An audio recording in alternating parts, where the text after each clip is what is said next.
আজ পবিত্র হজ পাল্টানো হলো কাবা শরীফের গিলাফ। ফজরের নামাজের পর আরাফাতের ময়দানে যাবেন হাজিরা।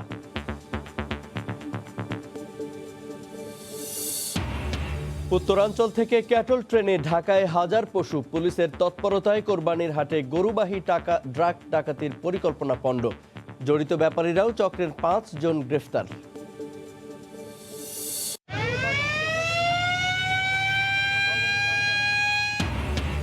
করোনা ঝুঁকি নিয়েই ঈদযাত্রায় মানুষের ঢল। দিনে রাতে মহাসড়কে যানজট। আরও 225 জনের মৃত্যু। মাস দেড়েকের মধ্যেই আসছে আরও 2 কোটি টিকা।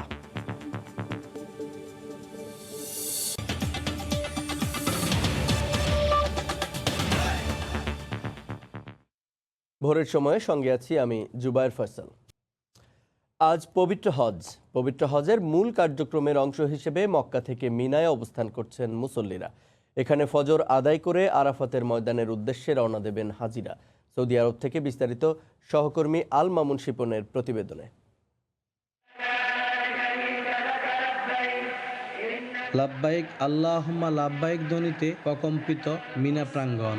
করোনা পরিস্থিতিতে দ্বিতীয়বার সীমিত পরিসরে হজে অংশ নিয়েছেন মুসল্লিরা। স্থানীয় ও সৌদি আরবে অবস্থানরত বিদেশি নাগরিক সহ নিবন্ধিত 60,000 হাজি 9 জিলহজ ফজর পর্যন্ত 5 ওয়াক্ত নামাজ মিনায় আদায় করবেন। কঠোর বিধিনিষেধ মেনে এবারের হজেও অংশ নিয়েছেন অনেক বাংলাদেশি। ধর্মপ্রাণ মুসলমান ভাইদেরকে উদ্দেশ্যে এটাই বলবো যে আল্লাহ আমাদেরকে তৌফিক দেন, আমাদের জন্য খাস দোয়া করবেন। এমনকি আমরা আল্লাহর কাছে দোয়া করি আল্লাহ যাতে এই করোনা মহামারী থেকে আমাদেরকে হেফাজত করে। আমরা আজকে এখানে থাকবো, মিনাতে 5 ওয়াক্ত নামাজ পড়বো। কালকে সকালে আল্লাহ বাসে রাখে ফজর নামাজ পড়ে আমরা আরাফাতের উদ্দেশ্যে রওনা করব। সোমবার 9 জিলহজ ফজরের নামাজ শেষে আরাফাতের উদ্দেশ্যে যাত্রা করবেন হাজিরা। সেখানে হজের খুতবা শুনবেন এবং এক আজানে জোহর ও আসরের নামাজ আদায় করবেন তারা। এদিন সন্ধ্যায় মুজদালিফার উদ্দেশ্য আরাফাতের ময়দান ত্যাগ করবেন হাজিরা। মুজদালিফায় পৌঁছে আবারও এক আজানে আদায় করবেন মাগরিব ও এশার নামাজ। করোনার কারণে গত সিজনও চেষ্টা করছি, তা সফল হয় নাই। এবার চেষ্টা করছি, আল্লাহ দিলে পরিবেশ সুন্দর সুস্থভাবে হজ পালন করার অনুমতি পাইছি। হাজিরা সোমবার রাতে মুজদালিফায় খোলা আকাশের নিচে রাত যাপন করবেন। সেখান থেকে তারা মিনার জামারায় শয়তানকে পাথর নিক্ষেপের জন্য পাথর সংগ্রহ করবেন। মঙ্গলবার 10 জিলহজ সকালে ফজরের নামাজ শেষে আবার ফিরে আসবেন মিনায়। এরপর পশু কোরবানির পর পুরুষরা মাথা মুন্ডন করে ইহরাম ত্যাগ করবেন। পরে জামারাতে শয়তানকে পাথর নিক্ষেপ ও এরপর পবিত্র কাবা শরীফে বিদায় তাওয়াফ করে হজের আনুষ্ঠানিকতা শেষ করবেন হাজিরা। আল মামুন শিপন, সময় সংবাদ, সৌদি আরব। প্রতি বছরের মতো এবারও আরাফার দিন পবিত্র কাবা ঘরের গিলাফ পরিবর্তন করা হয়েছে। পুরনো গিলাফ খুলে নতুন স্বর্ণখচিত গিলাফ স্থাপনের মাধ্যমে সারা হয় এই আনুষ্ঠানিকতা। গিলাফ পরিবর্তনের কাজে মসজিদুল হারামের দায়িত্বপ্রাপ্ত তত্ত্বাবধায়ক নেতৃত্ব দেন। এ সময় সৌদি আরবের বাদশার প্রতিনিধি সহ দেশটির ঊর্ধ্বতন কর্মকর্তারা উপস্থিত ছিলেন। দেশের বিভিন্ন প্রান্ত থেকে 3টি ক্যাটল ট্রেনে 1000-এরও বেশি কোরবানির পশু এসেছে ঢাকায়। ঈদুল আজহা উপলক্ষে কোরবানির পশু পরিবহনের জন্য বাংলাদেশ রেলওয়ের ক্যাটল স্পেশাল নামে 3টি ট্রেন রোববার ভোর রাত থেকে ঢাকায় আসতে শুরু করে। উত্তরের জেলা চাঁপাইনবাবগঞ্জ, রাজশাহী, নাটোর, জামালপুর ও ময়মনসিংহ থেকে পশু ঢাকায় নিয়ে আসা হয়। 3টি ট্রেনে 8 শতাধিক গরু ও 2 শতাধিক ছাগল আনা হয়। ঢাকায় আনতে গরু প্রতি খরচ পড়েছে 580 টাকা। অল্প খরচে ঢাকায় পশু আনতে পেরে বেশ খুশি খামারি ও ব্যবসায়ীরা। এদিকে ঢাকার বাইরে জমে উঠেছে কোরবানির পশুর হাট। রাজধানীর কোরবানির হাটেও বাড়ছে ক্রেতা সমাগম। ক্রেতারা যে দাম হাঁকছেন তাতে পশু পালনের খরচও উঠে আসছে না বলে দাবি বিক্রেতাদের। যদিও ক্রেতারা বলছেন দাম বেশি। স্বাস্থ্যবিধি না মানা হলে হাট বন্ধ করে দেওয়ার হুঁশিয়ারি দিয়েছেন উত্তরের মেয়র। এদিকে পশুর হাট ঘিরে যে কোনো অপরাধ নিয়ন্ত্রণে আইনশৃঙ্খলা রক্ষা বাহিনী মাঠে কাজ করছে বলে জানিয়েছেন র্যাব মহাপরিচালক। নবাব, রাজা, বাদশাহ, লালপাহাড় এমন সব বাহারি নামের ফ্রিজিয়ান, ব্রাহ্মা ও দেশি জাতের কোরবানির পশু নিয়ে রাজধানীতে এসেছেন বিভিন্ন জেলার খামারিরা। দাম হাঁকছেন 10 থেকে 15 লাখ টাকা, কিন্তু মিলছে না ক্রেতা। এলাকার ঢাকা 10,000 টাকা প্রতি গরুতে কম। 3 বছর ভাই মানে লালন পালন করছে, তাতে মানে যে টাকা দাম বলছে মানে আমার খরচ উঠবে না। মাঝারি ও ছোট আকারের পশুতেও দাম না পাওয়ার অভিযোগ মৌসুমী ব্যবসায়ীদের। যদিও ক্রেতারা বলছেন করোনার মধ্যে দাম বেশি চাচ্ছেন পশু বিক্রেতারা। যে গরু আমার পছন্দ 2 লাখ টাকা বা 2.5 লাখ টাকার ভিতরে, ওগুলো তারা দাম চাচ্ছে 3.5-3 লাখ টাকা। গরুর দামটা একটু বেশি মনে হচ্ছে এবং তারা চাচ্ছে আর কি বেশি দামে বিক্রি করার জন্য। মাঝারি গরুগুলো আগে 65-70 মধ্যে নেওয়া যেত, এবার সেগুলো আপনার দাম 1 লাখ টাকা চাচ্ছে, 90,000 টাকা চাচ্ছে, আর 75-80 নিচে পাওয়া যাচ্ছে না। এদিকে রাজধানীর পশুর হাটগুলো পরিদর্শন শেষে ট্রাকে চাঁদাবাজি বন্ধ সহ যে কোনো অপরাধ নিয়ন্ত্রণে মাঠ পর্যায়ে কঠোর অবস্থানের কথা জানায় র্যাব। আপনাদেরকে আমি রিকোয়েস্ট করব, যারা গরু ব্যবসায়ী আছেন আপনারা আপনাদের ট্রাকের সামনে অথবা নৌপথে যাতায়াত করলে নৌকাতে আপনার গন্তব্যস্থল কোথায় একটা বড় ব্যানারে উল্লেখ করুন, যাতে করে আপনাকে মাঝপথে কেউ যদি ঠেকিয়ে কোনো হয়রানি করতে চায় বা অন্য কোথাও নামাতে চায়, আমরা আপনাদের সেবায় নিয়োজিত থাকব। এবছর অনলাইনে পশু কেনায় ও জাল টাকায় প্রতারণার শিকার হলে তাৎক্ষণিক র্যাবকে জানানোর কথা বলে সংস্থাটি। কাজল আব্দুল্লাহ, সময় সংবাদ, ঢাকা। মানুষের চলাচল সীমিত হওয়ায় প্রকৃতিতে ফিরেছে সজীবতা। এই নিয়ে রিপোর্ট থাকছে সংবাদের শেষে, দেখার আমন্ত্রণ রইল। ফের করোনার ঝুঁকি নিয়ে ঈদ যাত্রায় মানুষের ঢল নেমেছে। লঞ্চে গাদাগাদি করে বাড়ি ফিরছেন দক্ষিণাঞ্চলবাসী। মহাসড়কেও যাত্রী চাপ বাড়ায় তৈরি হচ্ছে যানজট। রাজধানীর টিকিট কাউন্টার থেকে নির্ধারিত সময়ে গাড়ি না ছাড়ায় যাত্রী ভোগান্তি চরমে উঠেছে। দ্বিগুণ দামে টিকিট বিক্রি করলেও পাশাপাশি আসনেই বসানো হচ্ছে যাত্রীদের। একই চিত্র ট্রেনেও। ঈদযাত্রার চতুর্থ দিন রোববার বিকেল থেকেই সদরঘাটের প্রতিটি পন্টন ছিল ঘরমুখ মানুষের ঠাসা। গায়ে গায়ে মিলে যে যেভাবে পেরেছেন ওঠেন নিজ নিজ এলাকার লঞ্চে। মাস্ক থাকলেও যেখানে ছিল না সামাজিক দূরত্বের ছিটে ফোটাও। লঞ্চের ভেতরে ডেকের দৃশ্য ছিল আরও ভয়াবহ। প্রত্যেক যাত্রীর 2 পাশে 3 ফুট করে জায়গা ফাঁকা রাখার কথা থাকলেও বাস্তবে তা কোনো লঞ্চেই দেখা যায়নি। অনেক যাত্রী অভিযোগ করেন ভাড়া 60% বেশি নিলেও ডেকে যাত্রী বহন করেছে 2 থেকে 3 গুণ বেশি। লঞ্চে ওঠার সময় দেখলাম যে একজনের গায়ের ভিতরে একজন গাদাগাদি করে উঠতেছে। যেখানে 3 ফুট দূরত্ব মানার কথা ছিল সেখানে 3 ফুট তো দূর কথা, 3 ফুটের ভিতরে 10 জন বসে আছে। সামাজিক দূরত্ব বজায় বলতে কিছুই নেই, ম্যাক্সিমাম 3 ফিট দূরে থাকা লাগে। একজন কার সাথে একজন বাইছে কিভাবে সামাজিক দূরত্ব বজায় রাখবে? লঞ্চের অবস্থা খুব খারাপ। ভাবছিলাম যে হয়তো 60% ভাড়া বাড়ায় তারা অর্ধেক যাত্রী নিবে, কিন্তু আসলে বাস্তব প্রয়োগে সেটা দেখিনি এখন পর্যন্ত। সন্ধ্যা নেমে এলে যাত্রী বোঝাই করে এক এক করে সদরঘাট ছাড়তে শুরু করে দক্ষিণাঞ্চলের 42টি রুটের লঞ্চ।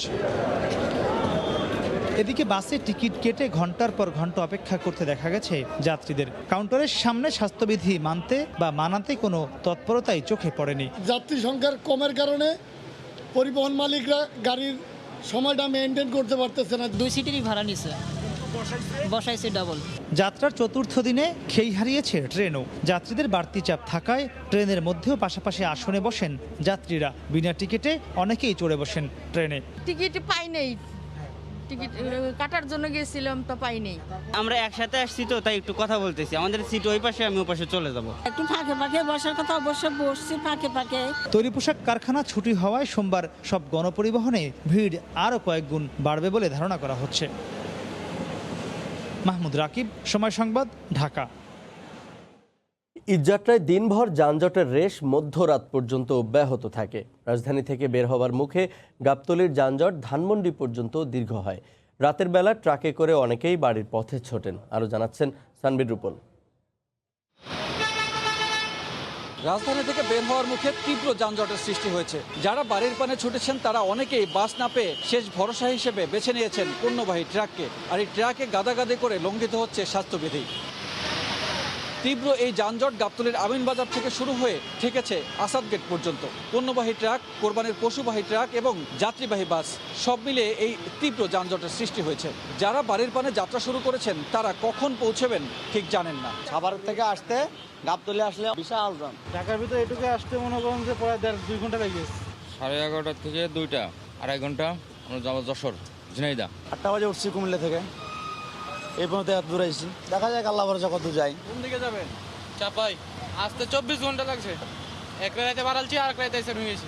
এমন যানজট সামাল দিতে হিমশিম খেতে হচ্ছে আইন শৃঙ্খলা রক্ষা বাহিনীকেও। গাবতলীতে গরুর হাট আছে, সেই গরু নামতেছে উঠতেছে, মানুষের চাপ, সাধারণ মানুষ বাড়িতে যাচ্ছে, তা সব চাপ নিয়ে আর কি জনসাধারণকে সুন্দরভাবে পার করতে আমরা যথেষ্ট চেষ্টা করে যাচ্ছি। কোরবানির ঈদের আর বাকি আছে মাত্র 2 দিন, আর এতেই হুড়োহুড়ি করে মানুষজন ছুটছেন গ্রামের পানে। সানবীর রূপল, সময় সংবাদ, ঢাকা। দেশে করোনার তৃতীয় ঢেউ শুরুর পর থেকে আক্রান্ত ও মৃত্যুর রেকর্ড হচ্ছে প্রায় প্রতিদিনই। দেশে সবশেষ রোববার মারা গেছেন 225 জন, শনাক্ত হয়েছেন 11,578 জন। আইসিইউ, অক্সিজেন আর শয্যা সংকটে বেসামাল হাসপাতালগুলোর। রিপোর্টার ও জেলা প্রতিনিধিদের পাঠানো তথ্য ও ছবিতে রিপোর্ট। করোনায় মৃত্যু আর সংক্রমণের হার বেড়েই চলেছে।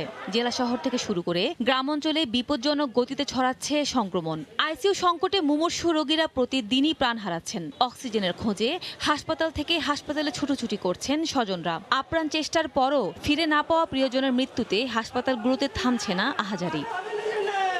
24 ঘন্টায় সর্বোচ্চ মৃত্যু ঢাকা বিভাগে 60 জন, এরপরই খুলনা বিভাগে 54 জন, চট্টগ্রামে 40 জন, ময়মনসিংহে 14 জন, রাজশাহীতে 20 জন, রংপুরে 14 জন, সিলেটে 14 জন, বরিশালে 9 জন মারা গেছেন। দক্ষিণ পশ্চিমাঞ্চলের বৃহত্তম খুলনা নগরীতে মৃত্যুর ঊর্ধ্বগতি কোনো মতেই থামানো যাচ্ছে না। 4টি কোভিড হাসপাতালে একদিনেই প্রাণ হারান 11 জন। ইমার্জেন্সি আইসিইউতে দেওয়া লাগতেছে, কোনো জায়গায় আইসিইউ নেই। আল্লাহ যদি এখন সহায় হয় তাহলে আইসিইউ পাইতে পারি। করোনা পরিস্থিতি বেসামাল ময়মনসিংহেও। আইসিইউ সংকট ভয়াবহ। 24 ঘন্টায় করোনা ইউনিটে 6 জন মারা গেছেন। আইসিইউর জন্য চেষ্টা করছি, কিন্তু এখানে তো ফাঁকা নাই। এখন ডাক্তাররা বললো যে আপনারা ঢাকায় চেষ্টা করেন। আশঙ্কাজনকভাবে রোগীর সংখ্যা অনেক বেশি বেড়ে গেছে। এখন অধিকতর জটিল, সিভিয়ার, ক্রিটিক্যালি ইল পেশেন্টগুলো বেশি ভর্তি হচ্ছে। করোনা পরিস্থিতি উদ্বেগজনক পর্যায়ে পৌঁছেছে উত্তরের জেলা বগুড়ায়। গত 24 ঘন্টায় জেলায় 8 জনের মৃত্যু হয়েছে। শুধু অক্সিজেনের অভাবেই লোকটা মারা গেছে। আইসিইউ সাপোর্টের দরকার, পাচ্ছি না আমরা। শয্যা বাড়িয়েও চাপ সামলাতে টালমাটাল রাজশাহী মেডিকেল। গত 24 ঘন্টায় হাসপাতালটির কোভিড ইউনিটে মারা গেছেন 4 জন। প্রচুর অক্সিজেনের অভাব হচ্ছে, কিন্তু ব্যাপক খারাপ অবস্থার ভিতরের দিকে 2টা রোগী মারা গেল, এই 2টা আইসি খালি হয়ে দিকে বলে। একদিনে দক্ষিণ পশ্চিমাঞ্চলের 3 জেলায় করোনায় মারা গেছেন 25 জন, এর মধ্যে শুধু কুষ্টিয়াতেই 15 জন। এছাড়া মৃত্যুর তালিকা প্রতিদিনই দীর্ঘ হচ্ছে অন্য জেলাগুলোতেও। এর মধ্যে চট্টগ্রামে 11 জন, কুমিল্লায় 9 জন, নোয়াখালীতে 8 জন, চুয়াডাঙ্গায় 5 জনের মৃত্যু হয়েছে। সাদিয়া আফরিন, সময় সংবাদ। রাজধানীর কোভিড হাসপাতালগুলো যেন হাহাকারের কেন্দ্র। শয্যা না পেয়ে রোগী নিয়ে হাসপাতাল থেকে হাসপাতালে ছুটে নিরুপায় স্বজনরা ফিরে যাচ্ছেন সংকটাপন্ন রোগী নিয়েই। পরিস্থিতি সামাল দিতে নানা পদক্ষেপের আশ্বাস হাসপাতাল কর্তৃপক্ষের।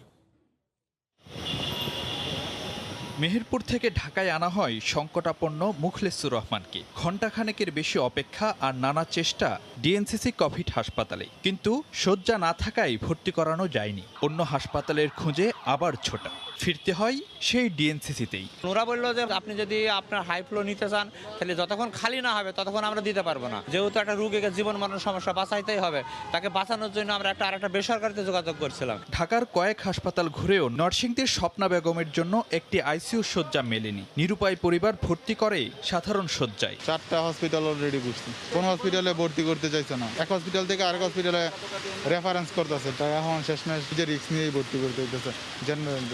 সাধারণ শয্যা পেতেই অনেকের মাথা কুটে মরার মতো হাল। তাদের নাকি সিট নাই, এজন্য ভর্তি করাইতে পারবে না। রোগীর কন্ডিশন অনেক খারাপ, কি করব সেটা বুঝতে পারতেছি না। না নিলে তো করার কিছু না, কালকে আবার নিয়ে আসি, দেখি কি করে রিপোর্ট দেখা। উনি বলতেছে যে আমাদের এখানে সিটের সংকুলন নাই ওইভাবে।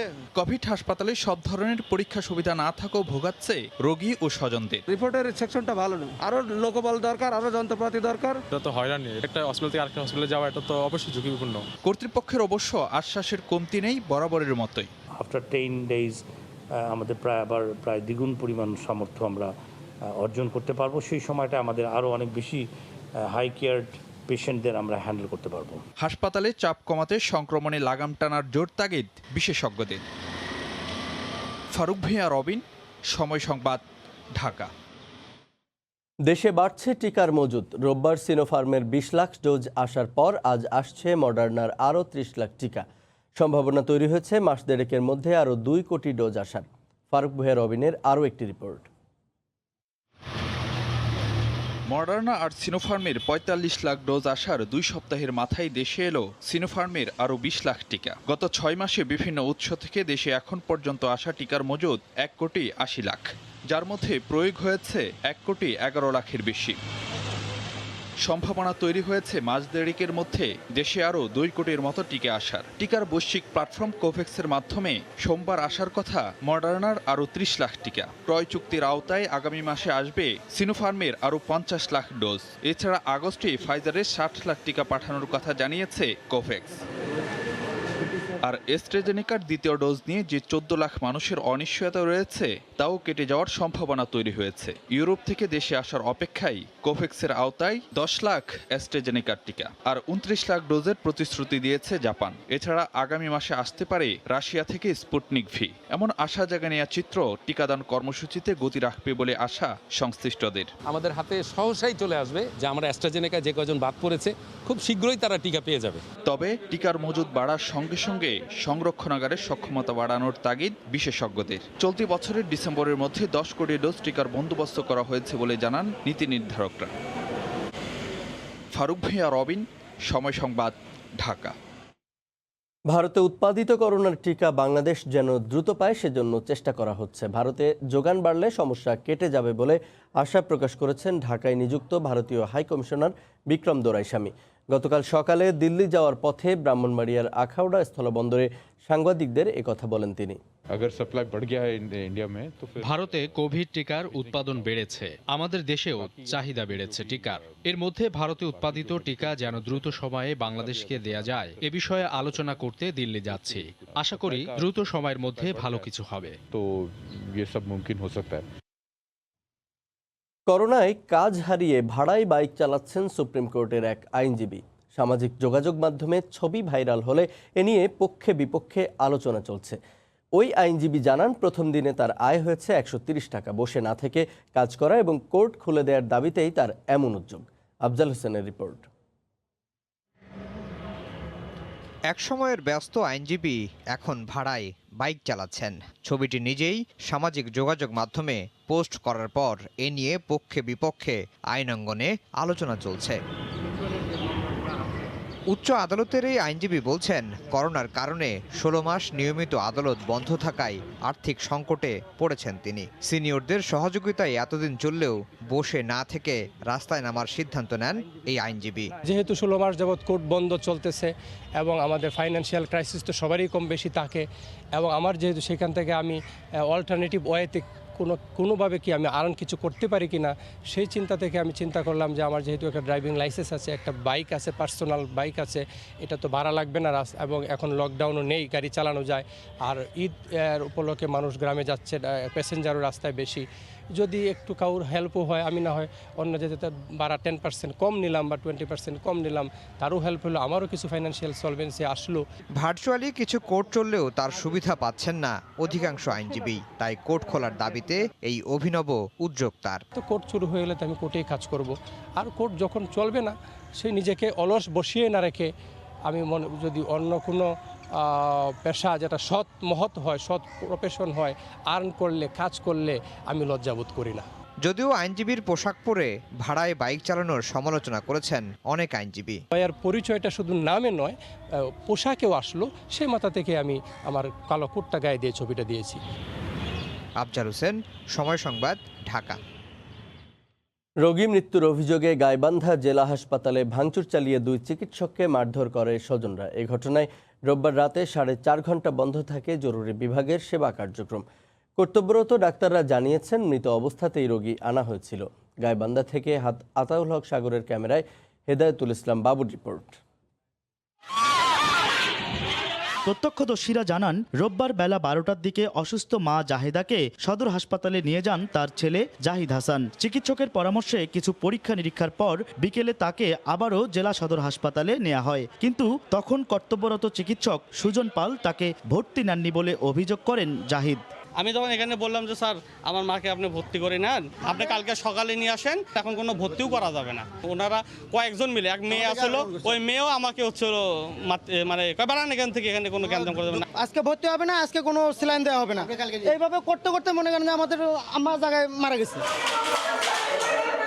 তবে কর্তব্যরত চিকিৎসক ডাক্তার সুজন পাল জানান, প্রথমে হাসপাতালে ভর্তি না করে বিকেলে মৃত অবস্থায় হাসপাতালে নিয়ে আসা হয় জাহিদা বেগমকে। এক পর্যায়ে কথা কাটাকাটির জেরে রোগীর স্বজনরা নারী চিকিৎসক সহ কর্তব্যরত 4 চিকিৎসক ও হাসপাতালের কর্মীদের উপর হামলা ও ভাঙচুর করে বলে অভিযোগ তাদের। আমাদের কাছে যখন 4:30 নাগাদ আসে পেশেন্ট, তখন অলরেডি ব্রড ডেথ হিসেবেই আসে।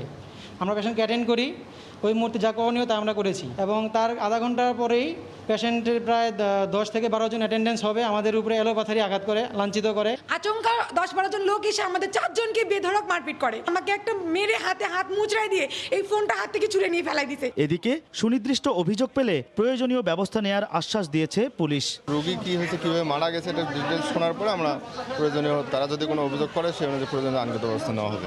এমন ঘটনার পর কয়েক ঘন্টা বন্ধ থাকে জেলা হাসপাতালের জরুরি বিভাগের চিকিৎসা সেবা। হেদায়েতুল ইসলাম বাবু, সময় সংবাদ, গাইবান্ধা। নানা অনিয়মের অভিযোগে ইভ্যালি সহ 6টি ই-কমার্স কোম্পানিকে তলব করেছে বাণিজ্য মন্ত্রণালয়। আগামী 10 দিনের মধ্যে তাদের বিজনেস মডেল জমা দিতে হবে। সন্তুষ্ট না হলে তাদের বিরুদ্ধে আইনানুগ ব্যবস্থা নেওয়ার কথা জানিয়েছেন বাণিজ্য সচিব। রোববার বিকেলে মন্ত্রণালয়ে এক বৈঠকে এই সিদ্ধান্ত নেওয়া হয়। আলোচিত কোম্পানি ইভ্যালি কম পুঁজিতে বেশি দামের পণ্যের প্রতিশ্রুতি দিয়ে আলোচনায় আসে প্রতিষ্ঠানটি। এর মধ্যেই গ্রাহকদের কাছ থেকে অগ্রিম নিয়েছে প্রায় 300 কোটি টাকা। কিন্তু গেল মাসে বাংলাদেশ ব্যাংকের তদন্ত দল ইভ্যালির লেনদেনে মোটা অঙ্কের অনিয়ম বিষয়ে রিপোর্ট দেওয়ার পর তৎপর হয় বাণিজ্য মন্ত্রণালয়। ই কমার্স কোম্পানিগুলোর সঙ্গে ধারাবাহিক বৈঠকের অংশ হিসেবে রোববার বিকেলে মন্ত্রণালয়ের সিদ্ধান্ত হয় দেশের সব ই কমার্স কোম্পানিকে শৃঙ্খলার মধ্যে আনার। যিনি ব্যর্থ হবেন তাকে প্রথমত কারণ দর্শানো হবে, কয়েকদিন সময় দিয়ে, যে উনি বিজনেস প্ল্যানটা আমাদের দিবেন, যে এই বিজনেস প্ল্যানে তিনি কিভাবে সাস্টেনেবল হবেন। সেটা যদি বাংলাদেশের প্রচলিত আইনের সঙ্গে কমপ্লায়েন্ট না হয়, তখন হয়তো বা আমরা তার কোম্পানি বিরুদ্ধে ব্যবস্থা নিতে যাব। প্রশ্ন উঠেছে, এক্ষেত্রে ভোক্তাদের আটকে যাওয়া টাকা তুলে নেওয়া হবে কিভাবে? বাণিজ্য সচিব গ্রাহকদের আইনগত ব্যবস্থা নেওয়ার কথা বললেও ভোক্তা অধিকার সংরক্ষণ কমিটির পরামর্শ আপোষের। কোনো ব্যক্তি বা ব্যবসায়ী যখন ক্ষতিগ্রস্ত হচ্ছেন ই কমার্স ব্যবসার জন্য, তিনি কিন্তু দেশের প্রচলিত আইনে মামলা করতে পারেন। আমার ক্ষমতা আছে সর্বোচ্চ 50,000 টাকা জরিমানা করা। এই সর্বোচ্চ 50,000 টাকা জরিমানা করলে ভোক্তা পাবে 12,500 টাকা। যদি দুই পক্ষ আপোষ করে মোটরসাইকেলটা পায়, সেটি আপনি কি বেশি ভোক্তার স্বার্থ সুরক্ষার মধ্যে মনে করেন, না ওই 12,500 টাকা পাওয়াটা? এটি আপনাদের কাছে আমার বার্তা করব। আরও 10টি ই কমার্স প্রতিষ্ঠানকে তাদের কাগজপত্র জমা দিতে বলা হবে বলে বাণিজ্য মন্ত্রণালয় সূত্রে জানা গেছে। প্রতারিত হয়েছেন। এহসান জুয়েল, সময় সংবাদ, ঢাকা। হস্তান্তরের 2 মাসের মধ্যেই ভেঙে পড়েছে ঝিনাইদহ সদর উপজেলার লাউদিয়া গ্রামে আশ্রয়ণ প্রকল্পের ঘরের পিলার বা খুঁটি। রড সিমেন্টের বালাই নেই, ঘরগুলো দাঁড়িয়ে আছে যেন বালুর ওপর। বাতাসে দেয়াল নড়ে। এই অবস্থায় ঘরে থাকতে ভয় পাচ্ছেন উপকারভোগী গৃহহীনরা। লোটাস রহমান সোহাগের তথ্য ও ছবি নিয়ে রিপোর্ট। পিলার বা খুঁটি ভেঙে পড়ায় বাঁশ দিয়ে ঠেকিয়ে রাখা হয়েছে আশ্রয়ণ প্রকল্পের ঘর। ঘরটি মুজিববর্ষে প্রধানমন্ত্রীর উপহার হিসেবে পেয়েছিলেন ঝিনাইদহ সদর উপজেলার লাউদিয়া গ্রামের গৃহহীন ফাতেমা খাতুন। গত শুক্রবার রাতে ফাতেমা ঘুমন্ত অবস্থায় হঠাৎ ভেঙে পড়ে তার ঘরের খুঁটি, আর মাটিতে পড়ে খণ্ড খণ্ড হয়ে যায় পিলারটি। শুধু ফাতেমা নন, অন্যান্য উপকারভোগীর ঘরের অবস্থাও একই। খুঁটিতে রড নেই, সিমেন্ট নেই, মেঝেতে সিমেন্টের প্রলেপ ছাড়া আছে শুধুই বালু। 2 মাস যেতে না যেতেই বাতাসে ঘরের দেয়াল নড়ে। বাসিন্দারা ভয়ে আছেন কখন যেন মাথায় ভেঙে পড়ে ঘর। রাতে আমরা শুয়ে রয়েছি, রাত 10টার পরে, তারপরে একলাই ভেঙে পড়ে গেছে ঘর। প্লাটটা এখানে দিয়েছে, প্লাটটায় কোনো রড টড কোনো কিছুই দেয়া নেই। মাটি নিচে কোনো ইট দিইনি, এমনি উপরে ঘর করে চলে গেছে। ঘর এমনি এমনি বেড়ে আছে। ওই ঘরে ভয়তে মানুষ কি করে থাকবে? কোনো বিপদ আপদ আসে আমরা তো জানের ভয়তে বাঁচবো না। একাই থাকি ওই ঘরটায়, তা কোন সময় যে পড়ে যাবে তা আমরা কেউ জানতেও পারবো না। স্থানীয় ইউনিয়ন পরিষদের সদস্যও স্বীকার করলেন বিষয়টি। ভূমিহীনদের বাসস্থানের ব্যবস্থা করার জন্য আশ্রয়ণ প্রকল্পগুলো যে করছে, সমস্ত পিলারগুলো নোটেছে। কি কারণে ঘরের খুঁটি ভেঙে পড়ছে তা খতিয়ে দেখে প্রয়োজনীয় ব্যবস্থা গ্রহণের আশ্বাস দিলেন জেলা প্রশাসক। আসলে কি কারণে এটি ভেঙে পড়েছে সেটা একটু দেখে আমরা বিষয়ে পরবর্তীতে প্রয়োজনীয় ব্যবস্থা নেব। ঝিনাইদহ সদরের লাউদিয়া আশ্রয়ণ প্রকল্পের এই ঘরগুলোতে বসবাস করছেন 22টি পরিবারের শতাধিক সদস্য। সময় সংবাদ, ঝিনাইদহ।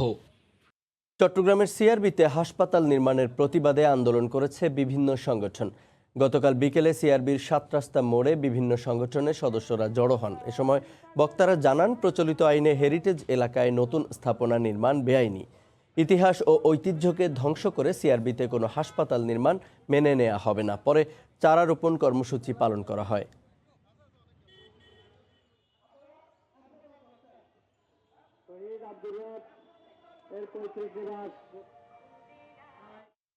প্রধানমন্ত্রীর দেয়া ঈদ উপহার এবং কোরবানির জন্য পাঠানো 235টি গরু পেয়ে আনন্দ মিছিল করেছে ভাসানচরের রোহিঙ্গারা। গতকাল সকালে উপহার সামগ্রী এবং কোরবানির পশুগুলো নিয়ে ওয়্যারহাউসের সামনে থেকে আনন্দ মিছিল শুরু করে তারা। এ সময় গরুগুলোকেও সাজানো হয় বর্ণিল সাজে। বিভিন্ন ক্লাস্টার এলাকা ঘুরে একই স্থানে গিয়ে শেষ হয় আনন্দ মিছিলটি।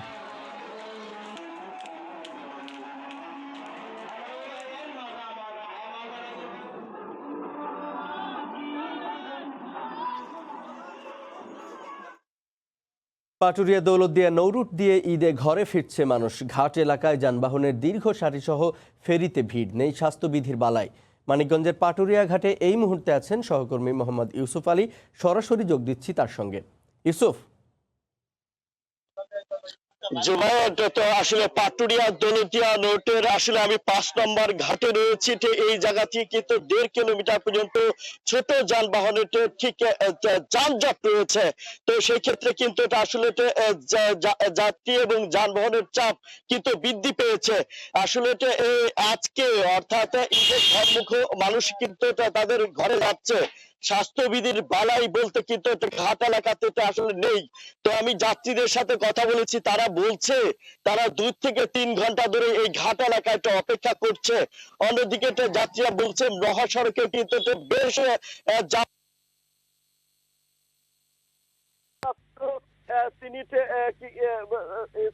তিনি কিন্তু আরো 2 ঘন্টা আগে ঘাটে এসেও এখনো কিন্তু ঘাট পার হতে পারেনি।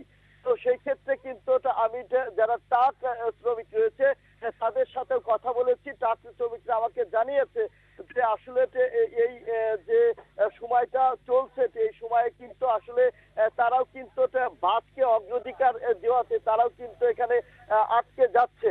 অন্যদিকে পাটুরিয়া দৌলতদিয়া রোডে যে কয়েকটি ফেরি রয়েছে আসলে সব কয়টি ফেরি এখন চলাচল করছে।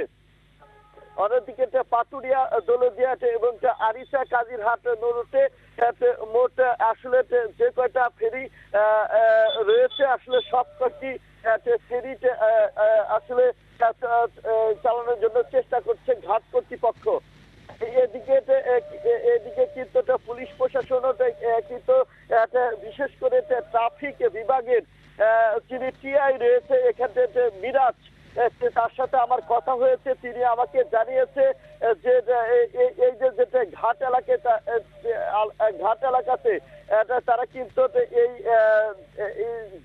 এই যে যানবাহনকে নিয়ন্ত্রণ করার জন্য কিন্তু তারা চেষ্টা করছে এবং সেই ক্ষেত্রে আসলে সবচেয়ে বেশি জমে যাচ্ছে যে ছোট যানবাহন তারা বলছে এবং তারা আশঙ্কা করছে আসলে যদি এই যে পোশাক কারখানা আসলে বন্ধ হয়ে যায় তখন কিন্তু এই যানবাহন এবং যাত্রীর সংখ্যা আরো বাড়বে বলে তারা আশঙ্কা করছেন।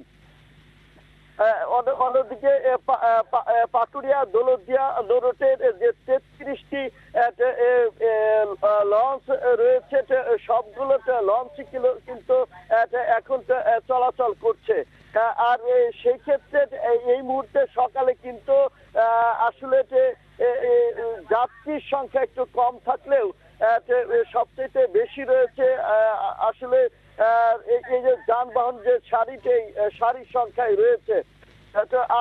বিআইডব্লিউটিএ এবং টিসি জানিয়েছে যেটা আসলে তারা কোনো ছুটি ছাড়াই ঈদের ঘরমুখ মানুষকে নির্বিঘ্নে নিরাপদে পার করার জন্য তারা কাজ করছে। এখানে কিন্তু যে মানিকগঞ্জের যে পুলিশ সুপার রিফাত রহমান স্বামীটা আমাকে যে নবাগত পুলিশ সুপার রয়েছে গুলাম আজাদ খান, তিনি আমাকে জানিয়েছে যে আসলে ঘাট এলাকাতে 5 শতাধিক আসলে যে পুলিশ সদস্য মোতায়েন করা হয়েছে বিভিন্ন অনিয়ম এবং দুর্নীতি রোধ করার জন্য। এই ছিল আমার কাছে পাটুরিয়া ঘাট থেকে সর্বশেষ অবস্থা।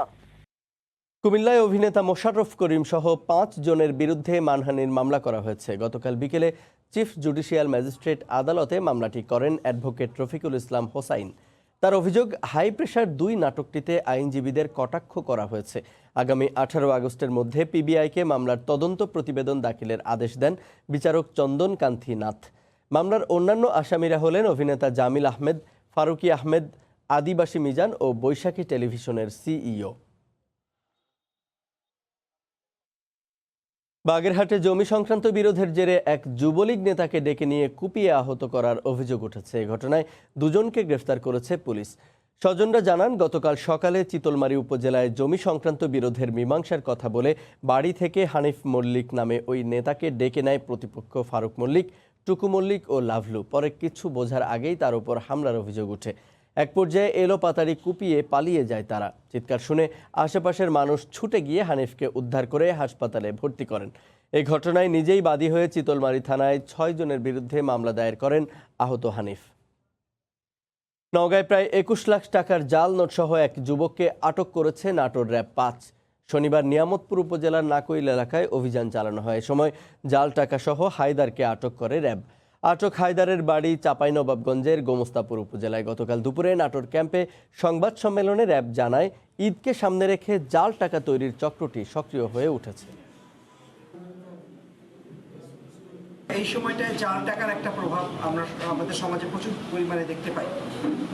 সো সেটার উপরে ভিত্তি করে আমাদের যে নাটোর ক্যাম্প আছে, নাটোর ক্যাম্পটি নওগাঁতে একটি অপারেশন করে, যেখানে আমরা মোট 2088টি সর্বমোট 20,88,000 জাল টাকা আমরা ধরতে সক্ষম হয়েছি। দেখছেন ভোরের সময়। নির্মাণকে আরো দীর্ঘস্থায়ী মজবুত রূপ দিতে এইচকেজি স্টিল, নির্মাণে নিশ্চিন্ত নির্ভরতা।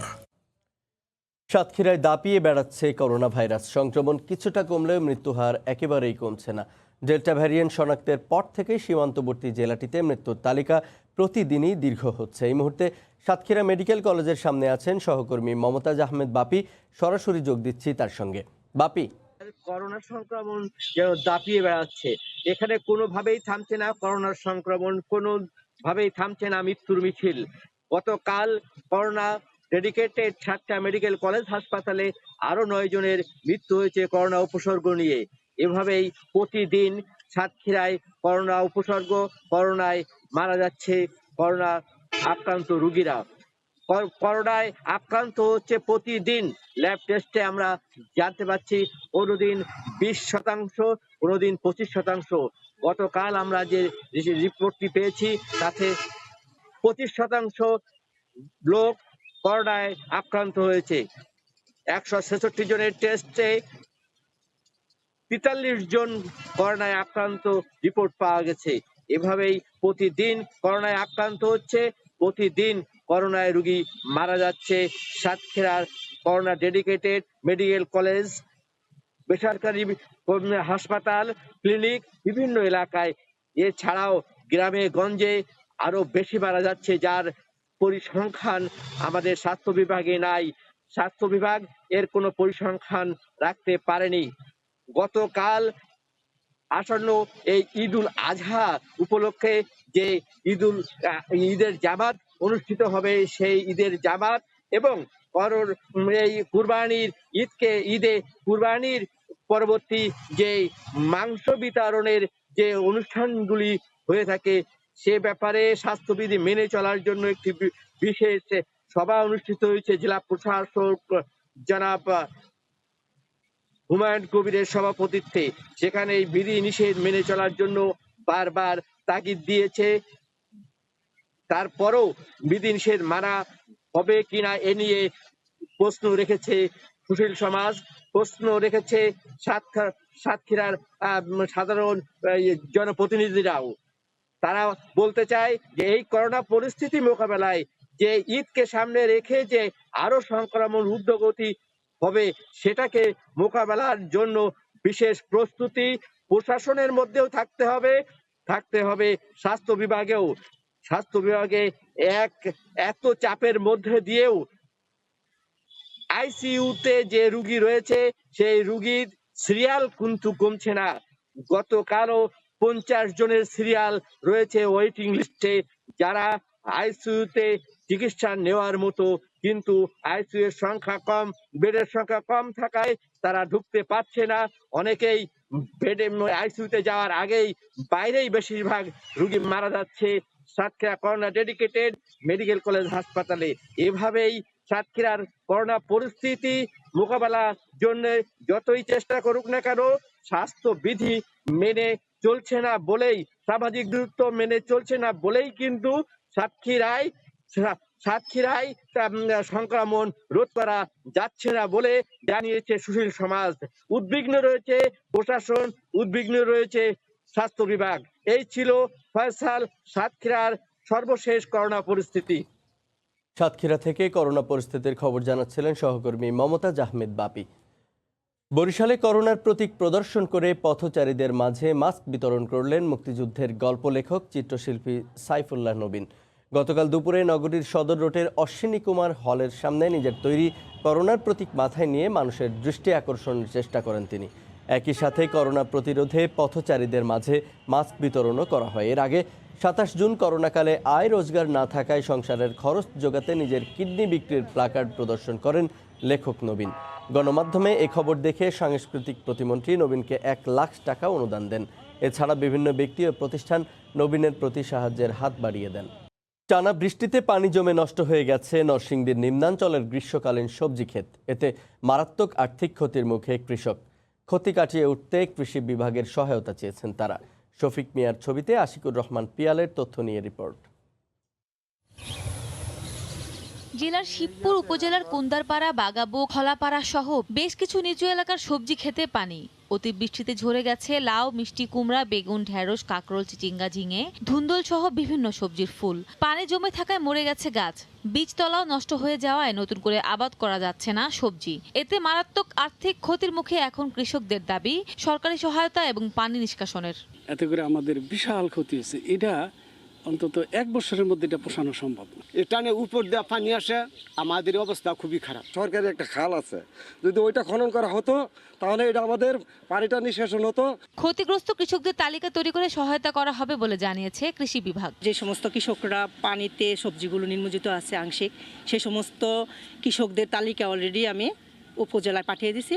পরবর্তীতে বোঝা যাবে যে কি দেওয়া হয় তাদের। কৃষি বিভাগের তথ্য মতে এবছর নরসিংদীতে 6,890 হেক্টর জমিতে গ্রীষ্মকালীন সবজির আবাদ হয়েছে। এর মধ্যে শিবপুর উপজেলায় 1350 হেক্টর জমিতে আবাদ করা হয়েছে সবজির। সময় সংবাদ, নরসিংদী। বর্ষার সময় ব্যস্ত সময় পার করলেও দুশ্চিন্তায় রয়েছেন চুয়াডাঙ্গা সদরের বৃত্তি তৈরির কারিগররা। মাছ ধরার এই উপকরণটি তৈরিতে পরিশ্রম হলেও বেশ লাভজনক। লকডাউনের কারণে বিক্রি কমে যাওয়ায় অনেকটা অসহায় হয়ে পড়েছেন তারা। যদিও উপজেলা পরিষদের পক্ষ থেকে তাদের সব ধরনের সহযোগিতার আশ্বাস দেওয়া হয়েছে। চুয়াডাঙ্গা প্রতিনিধি মাহফুজ মামুনের তথ্য ও ছবি নিয়ে রিপোর্ট। বর্ষা মৌসুমে মাছ ধরার এই বৃত্তি তৈরি করেন চুয়াডাঙ্গা সদরের শৈলমারী গ্রামের অন্তত 200 পরিবার। পেশা হিসেবে বৃত্তি তৈরির কুটির শিল্পে কাজ করেন বছরের অর্ধেকটা সময়। ভালো দামে বিক্রি হওয়ায় পরিবারগুলো আর্থিকভাবে মোটামুটি সচ্ছল। বৃত্তি তৈরির প্রধান উপকরণ বাঁশ, তালগাছের ডেগো ও সুতা। প্রথমে ডেগোগুলো পানিতে ভিজিয়ে রেখে পচিয়ে নিতে হয়, তারপর আঁশ থেকে সুতা হয়। সাইজ মতো কেটে বাঁশ থেকে সরু কাঠি তৈরি করা হয়। এসব দিয়ে নারী পুরুষের নিপুণ হাতে তৈরি হয় এই বৃত্তি। তারপর প্রতিটি বিক্রি হয় 250 থেকে 300 টাকায়। 2 থেকে 250 টাকায় একটি বাঁশ কিনলে 15 থেকে বা 10টা বৃত্তি হয়। সংসারে কাজ কাম করে 2টা করে বৃত্তি বানাই সংসার চালাই। বর্ষার সময় কাজ কামের অবসরে আমরা দেখা যাচ্ছে বৃত্তি টিত্তি বানিয়ে আমাদের বাজার ঘাটের কিছু পয়সা আয় করি। বর্ষার এই সময় জেলে ও স্থানীয়রা বৃত্তি পেতে কাঁকড়া, পুঁটি, চিংড়ি, টাকি ও বাইন সহ দেশীয় বিভিন্ন প্রজাতির মাছ ধরেন। লকডাউনের কারণে হাটবাজার বন্ধ থাকায় কমে গেছে বিক্রি। শুনলাম যে ভালো বৃত্তি বানাই, এজন্য এখানে আসলাম। 2টা বৃত্তি নিয়েছি। বর্ষাকালে 20 থেকে 30 লাখ টাকার বেচা কিনা আমরা করতে পারি। লকডাউনের মালামাল বিক্রি না হওয়ার কারণে আমরা বানাতেও পারছি না। বানালে ঘরে থেকে এগুলা নষ্ট হয়ে যাচ্ছে। অবশ্য উপজেলা পরিষদের পক্ষ থেকে এসব পরিবারকে সব ধরনের সহযোগিতার আশ্বাস দেওয়া হয়েছে। তাদের সাথে আমার সার্বক্ষণিক যোগাযোগ আছে। আমি চেষ্টা করব এই শিল্পকে বাঁচিয়ে রাখার জন্য। প্রথম বৃত্তি তৈরি কাজ করেন শৈলমারী গ্রামের 2টি হিন্দু পরিবার।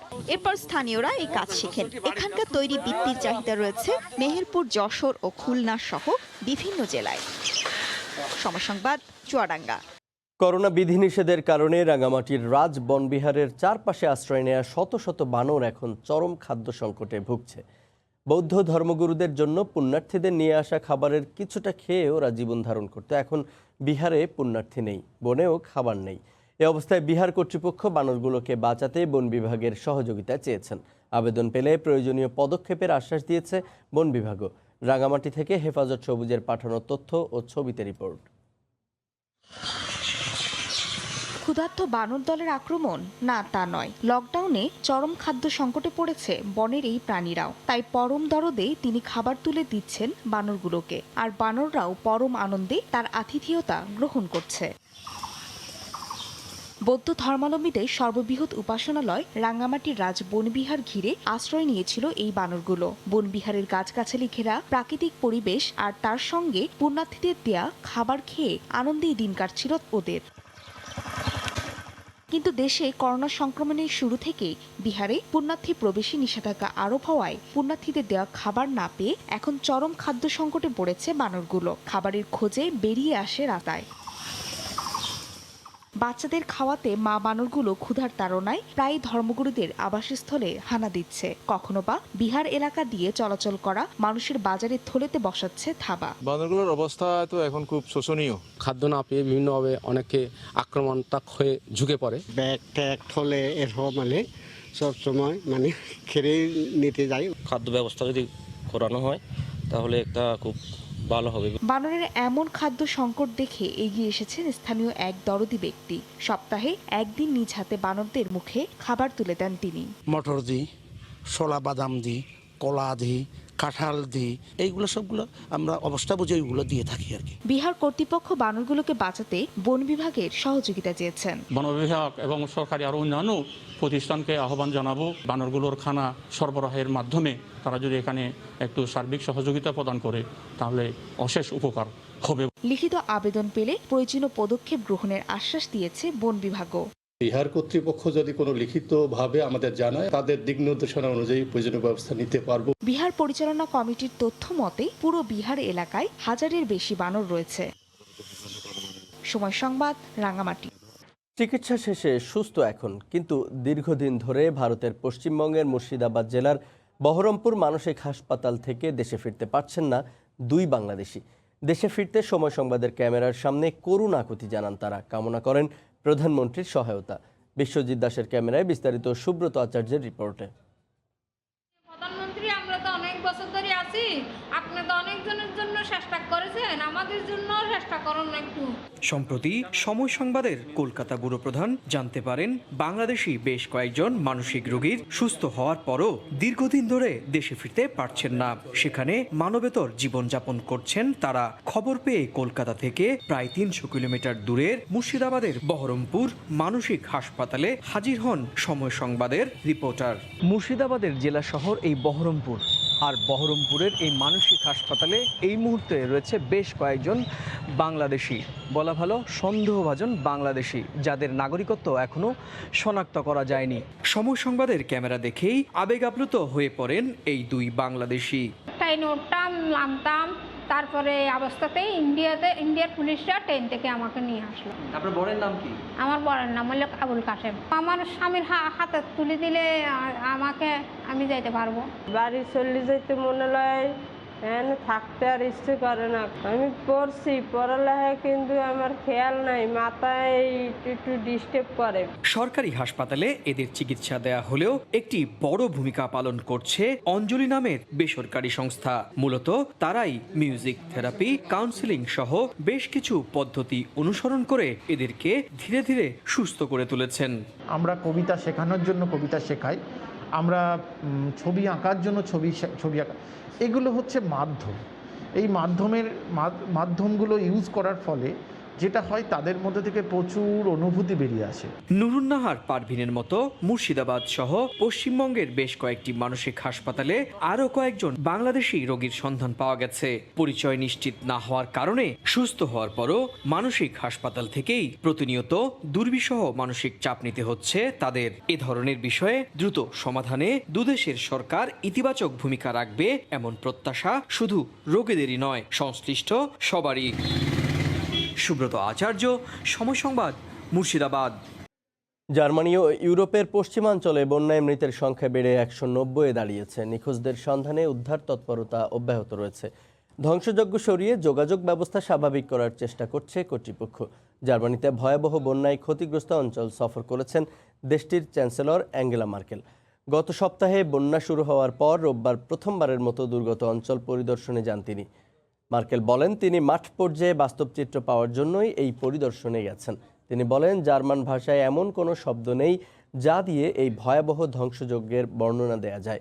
জার্মানির পাশাপাশি বেলজিয়াম ও নেদারল্যান্ডসেও বন্যা হচ্ছে।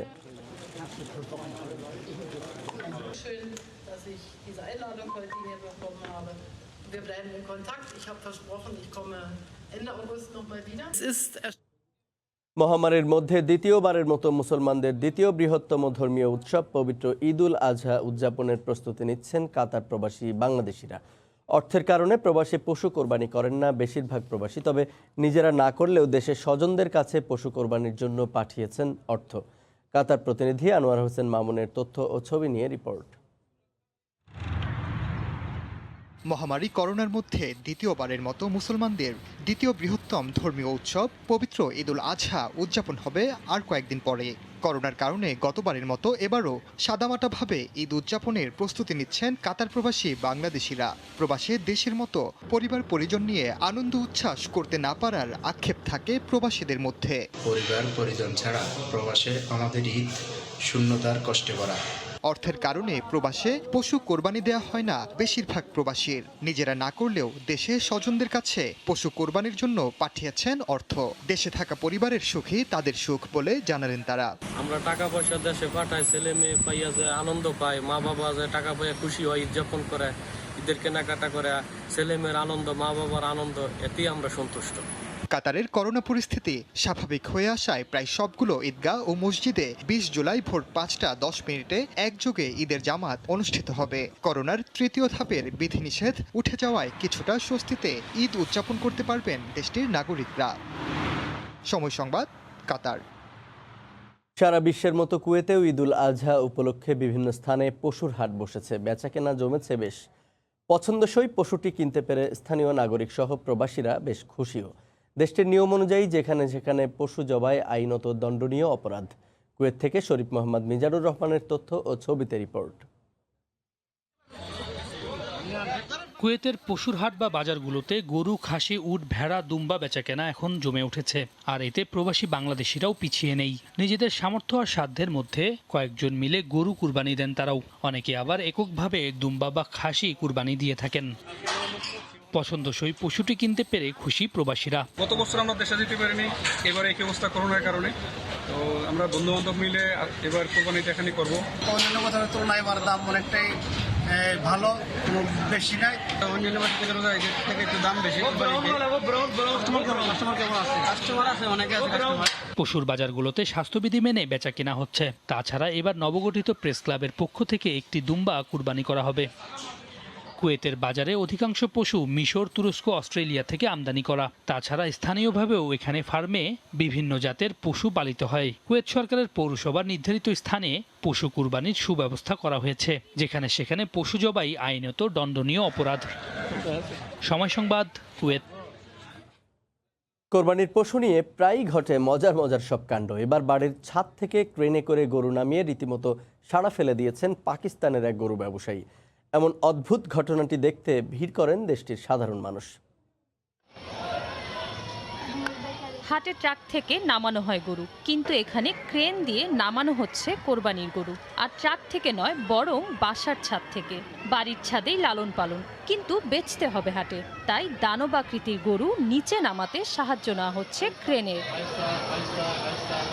পাকিস্তানে করাচিতে বাসার ছাদ থেকে এভাবে ক্রেনে করে গরু নামিয়ে রীতিমতো সাড়া ফেলেছেন এক ব্যবসায়ী। এ সময় আজব এই কাণ্ডটি দেখতে ভিড় করেন স্থানীয়রা। দৃশ্যটি মোবাইলে ধারণ করেন তারা, যা মুহূর্তেই ভাইরাল হয় সামাজিক যোগাযোগ মাধ্যমেও। আজকে ছুটির দিন, আমি আমার বাচ্চাদের নিয়ে এসেছি। আমার বাচ্চারা প্রতি বছর এটি দেখে খুব মজা পায়। অভাব অনটনে থাকা ব্যবসায়ী ইজাজ আহমেদ জায়গার অভাবে নিজের বাসার ছাদে প্রথম গরু লালন পালন শুরু করেন। শুরুতে তার এমন উদ্যোগ নিয়ে সবাই হাসি ঠাট্টা করলেও আস্তে আস্তে তিনি লাভের মুখ দেখেন। এই ঈদে 5টি ষাঁড় ও একটি গরু বিক্রি করবেন। সবগুলোই ক্রেনে করে নামানো হয়। আমি কয়েকটি বাছুর কিনেছিলাম। ছোট অবস্থায় ওদের সিঁড়িতে করেই ছাদে নিয়ে আসতাম। 1 বছরে তারা অনেক বড় হয়েছে। এখন তাদের সিঁড়িতে করে নামানো সম্ভব না, তাই ক্রেন দিয়ে নামাতে হচ্ছে। বাসার ছাদ ব্যবহার করে ছোট পরিসরের এমন ব্যবসাকে সাধুবাদ জানাচ্ছেন স্থানীয়রা। ইজাজের এই ব্যবসা তরুণদের অনুপ্রেরণা যোগাবে বলেও আশাবাদী তারা। জিনিয়া শেখ, সময় সংবাদ। লকডাউনের কারণে এবারও ভেস্তে যাচ্ছে অস্ট্রেলিয়ার সিডনি ও মেলবোর্নবাসীর ঈদ। তবে ঈদ নয়, অস্ট্রেলিয়া ও বাংলাদেশের করোনার ভয়াবহতা নিয়েই চিন্তিত প্রবাসীরা। দেশে ফেরার অপেক্ষা আরও দীর্ঘ হওয়ার শঙ্কা প্রকাশ করেছেন তারা। অস্ট্রেলিয়া থেকে প্রবাসীদের সবশেষ তথ্য জানাতে সরাসরি যুক্ত হচ্ছে সহকর্মী SM আমিনুল রুবেলের সঙ্গে। রুবেল। ধন্যবাদ ফয়সাল, শুভ সকাল। যেমনটি বলছিলেন যে অস্ট্রেলিয়া প্রবাসী বাংলাদেশিরা এবছর আসলে ঈদ নিয়ে নয়, খুব বেশি চিন্তিত বাংলাদেশের এবং অস্ট্রেলিয়ার সবচেয়ে বড় দুটি শহর যে সিডনি এবং মেলবোর্ন, সেখানে করোনা পরিস্থিতি নিয়ে আপনাদের শুরুতে কিছুটা ধারণা দিয়ে নেই যে মেলবোর্নে কিন্তু লকডাউন চলছে। আপনারা জানেন 5 দিনের লকডাউন, আজকে 3য় দিন শেষ হচ্ছে এবং সেখানে কিন্তু আজকেও 13 জন স্থানীয় রোগী করোনা সংক্রমিত হয়েছে এবং সেটি ডেল্টা সংক্রমণ। কিছুতে আটকে রাখা যাচ্ছে না ডেল্টা সংক্রমণ এবং ধারণা করা হচ্ছে যে আগামী 2 দিনে যদি পরিস্থিতি উন্নত না হয় তাহলে মেলবোর্নকে কিন্তু হয়তো অন্তত আরো 2 দিনের লকডাউনে যেতে হতে পারে বা আরো বেশি লকডাউনে যেতে হতে পারে। তার মানে মেলবোর্নও হয়তো বা মেলবোর্নবাসীও কিন্তু এবছর ঈদ করবে হয়তো বা লকডাউনের ভিতরে, বৃহত্তর মেলবোর্নবাসী ভিক্টোরিয়া অঙ্গরাজ্যে। এছাড়া সিডনিতে চলমান লকডাউন অব্যাহত আছে। আপনারা জানেন যে লকডাউনের 4র্থ সপ্তাহ এই মুহূর্তে চলছে এবং এই মাসের পুরোটাই কিন্তু লকডাউনের আওতায় সিডনি। তবে সিডনির করোনা পরিস্থিতি কিন্তু প্রতিনিয়তই খারাপের দিকে যাচ্ছে। আমি বলবো এই মুহূর্তে শুধুমাত্র সিডনিতেই গত 14 দিনে সংক্রমিত রোগীর সংখ্যা কিন্তু 1200-র উপরে চলে গেছে এবং আপনারা জানেন যে এই 1200 স্থানীয় রোগী কিন্তু গত 1 বছরে ছিল না সিডনিতে এবং মেলবোর্নেও কিন্তু এই সংখ্যাটি 30 জনের উপরে আছে। 40 জনের মতো কিন্তু করোনা সংক্রমিত অবস্থায় আছে যারা স্থানীয় রোগী। এই কারণে এই যে সিডনি এবং মেলবোর্ন প্রবাসী বাংলাদেশিরা লকডাউনের কারণে হোক এবং রেস্ট্রিকশনগুলোর কারণে হোক, এখানে কিন্তু এবছর ঈদের আমেজ তেমনটা নেই বললেই চলে। যেটি আপনারা দেখেছেন যে গত রোজার ঈদের সময় কিন্তু অস্ট্রেলিয়ার বিভিন্ন জায়গায় কিন্তু বড় বড় ঈদের জামাত অনুষ্ঠিত হয়েছে। বিশেষ করে সিডনিতে অনেকগুলো বড় ঈদের জামাত অনুষ্ঠিত হয়েছে। এবছর কিন্তু বাসার থেকে বের হওয়াই নিষেধ। বাসার থেকে বের হলেই অকারণে বড় ফাইন দিয়ে দেওয়া হচ্ছে। তো সিডনি প্রবাসী বাংলাদেশিরা অবশ্যই তারা অনেকেই মানুষ আসলে শারীরিকভাবে সুস্থ আছে কারণ বাসা থেকে বের হতে পারছে না। এখানে অস্ট্রেলিয়া প্রবাসী বাংলাদেশিদের আসলে করোনা সংক্রমিত হওয়ার সম্ভাবনা কিছুটা কম থাকে কারণ বাংলাদেশি অধ্যুষিত এলাকাগুলোকে বেশিরভাগ সময় দেখা যায় যে টপ লিস্টে, হট লিস্টে রাখা হয়, যে রুলস রেগুলেশনগুলো কঠিন করে দেওয়া হয়। এই কারণে তারা বাসা থেকে আসলে খুব বেশি বের হতে পারে না। তো অস্ট্রেলিয়া প্রবাসী বাংলাদেশিদের অনেকেই কিন্তু নার্সিং বা ডাক্তার বা এই ধরনের জবের সাথে সম্পৃক্ত, যারা কিনা ইতিমধ্যেই কিন্তু ভ্যাকসিন গ্রহণ করে ফেলেছে বা 2টো ডোজই পেয়ে গেছে। যে কারণে ফ্রন্টলাইনার যারা আছে, যারা সরাসরি করোনা সংক্রমিত রোগীর সাথে কাছাকাছি যাওয়ার সুযোগ যাদের রেগুলার হচ্ছে, তারা কিন্তু ইতিমধ্যে অনেকে ভ্যাকসিন পেয়ে গেছে। তো বাংলাদেশিরা আক্রান্ত অবস্থায় এই মুহূর্তে নেই। তবে অস্ট্রেলিয়া অনেক বড় একটি দেশ। আপনারা জানেন যে সিডনি এবং মেলবোর্নের বাইরেও কিন্তু ব্রিসবেন, অ্যাডিলেড, ডারউইন, তাসমানিয়া বা নিউক্যাসল এই ধরনের শহরগুলো যারা আছে সেখানে কিন্তু এই মুহূর্তে লকডাউন নেই। কোথাও হয়তো বা কিছুটা রেস্ট্রিকশন আছে, তবে লকডাউন নেই। তো সেখানে প্রবাসী বাংলাদেশি যারা আছে তারা হয়তো বা মোটামুটি ঈদ করতে পারবে। এবং সরজমিনে কিন্তু এবার আমি যোগাযোগ করে দেখেছি যে বাংলাদেশি ব্যবসা প্রতিষ্ঠানগুলোতে কম বেশি যাওয়া হয় নিউজের জন্য। সেখানে গিয়ে দেখেছি যে এবছর একদমই ক্রেতা শূন্য, কারণ বেশিরভাগ বাংলাদেশি প্রতিষ্ঠানগুলো আসলে সিডনি এবং মেলবোর্নেই বেশিরভাগ শহরগুলোতেই কয়েকটি বাংলাদেশি যে প্রতিষ্ঠানগুলো আছে, ফিজিক্যাল প্রতিষ্ঠান, সেখানে কিন্তু এবছর ক্রেতা শূন্য। ঈদের আগে প্রচুর মালও কিন্তু তাদের আসেনি। যে পরিমাণ প্রোডাক্ট তাদের আছে সেখান থেকে কিন্তু ক্রেতাদের কিন্তু ক্রয় করার এবার সুযোগই হচ্ছে না, কারণ দূর দূর থেকে কিন্তু লকডাউনের কারণে এই ঈদের আগে যে বাজার করতে হয় সেগুলি কিন্তু করার সুযোগ তারা পাচ্ছে না। এমনকি অনেকে এবছর কোরবানি দেওয়ার সুযোগ পায়নি সিডনিতে।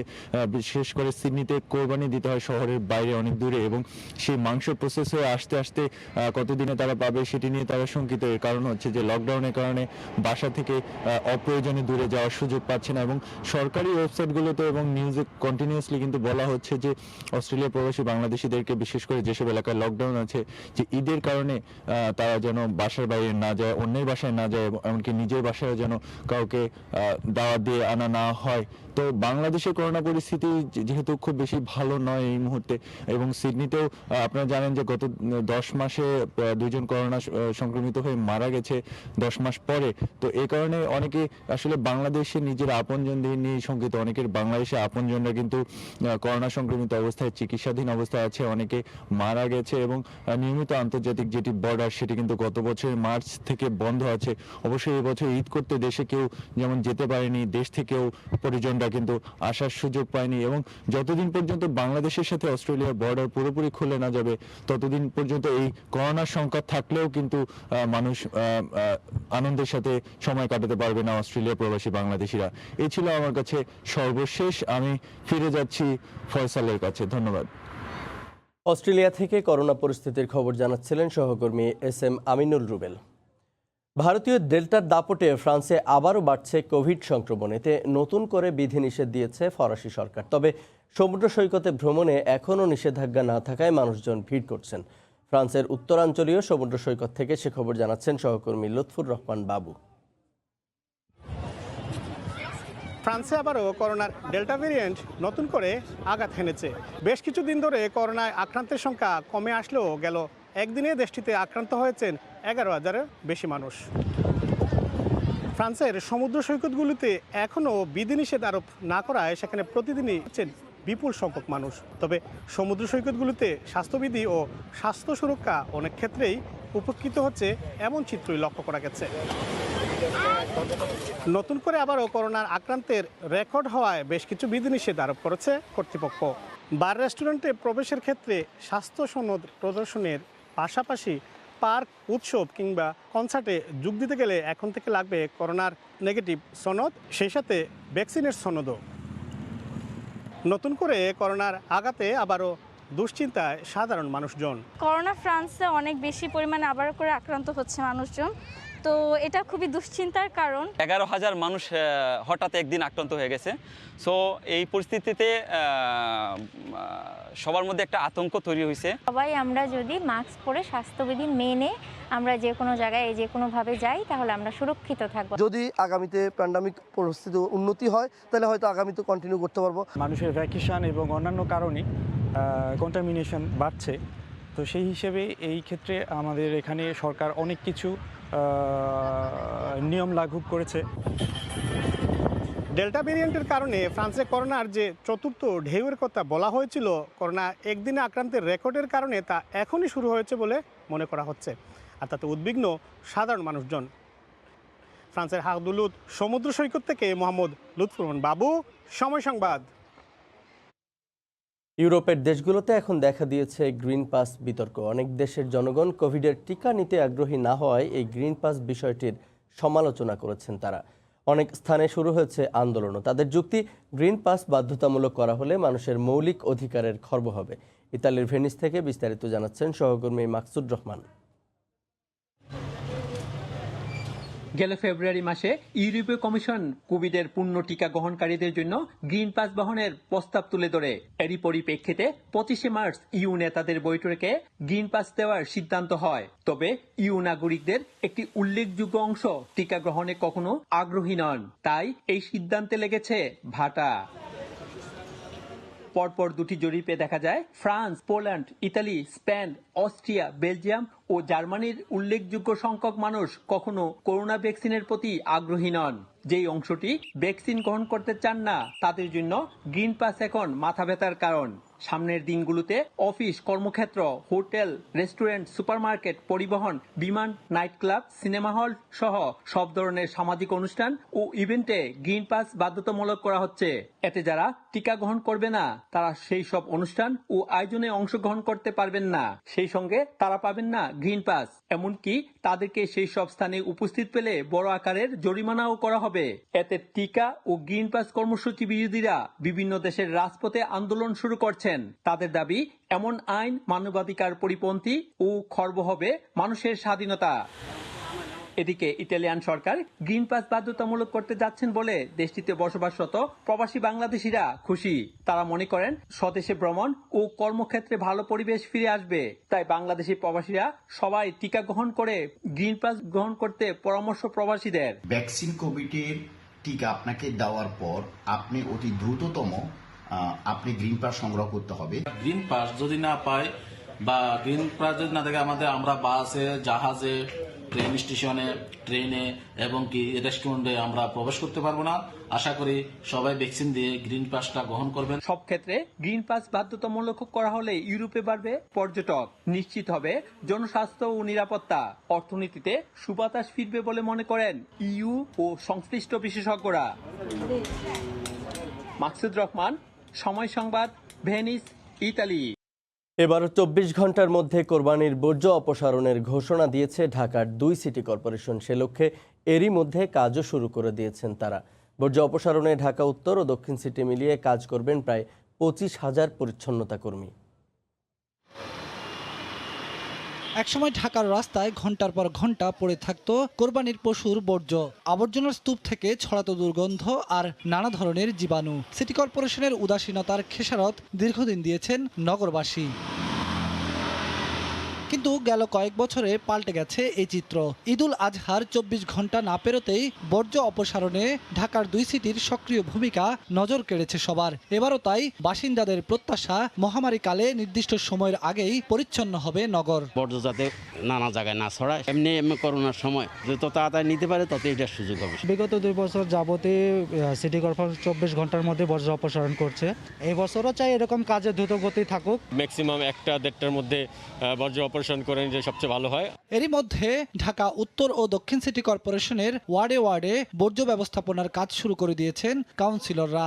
বিলি করছেন ব্যাগ ও ব্লিচিং পাউডার। সিটি কর্পোরেশনের আমার যারা পরিচ্ছন্ন কর্মী আছে তারা এগুলো নিয়ে যাবে এবং আমরা ডেটলও দিচ্ছি প্লাস ব্লিচিং পাউডার দিচ্ছি যাতে দুর্গন্ধটা না আসে। বর্জ্য ফেলার ব্যাগ দেওয়া হচ্ছে, সেই ব্যাগে কোরবানির পশুর বর্জ্য ফেলুন।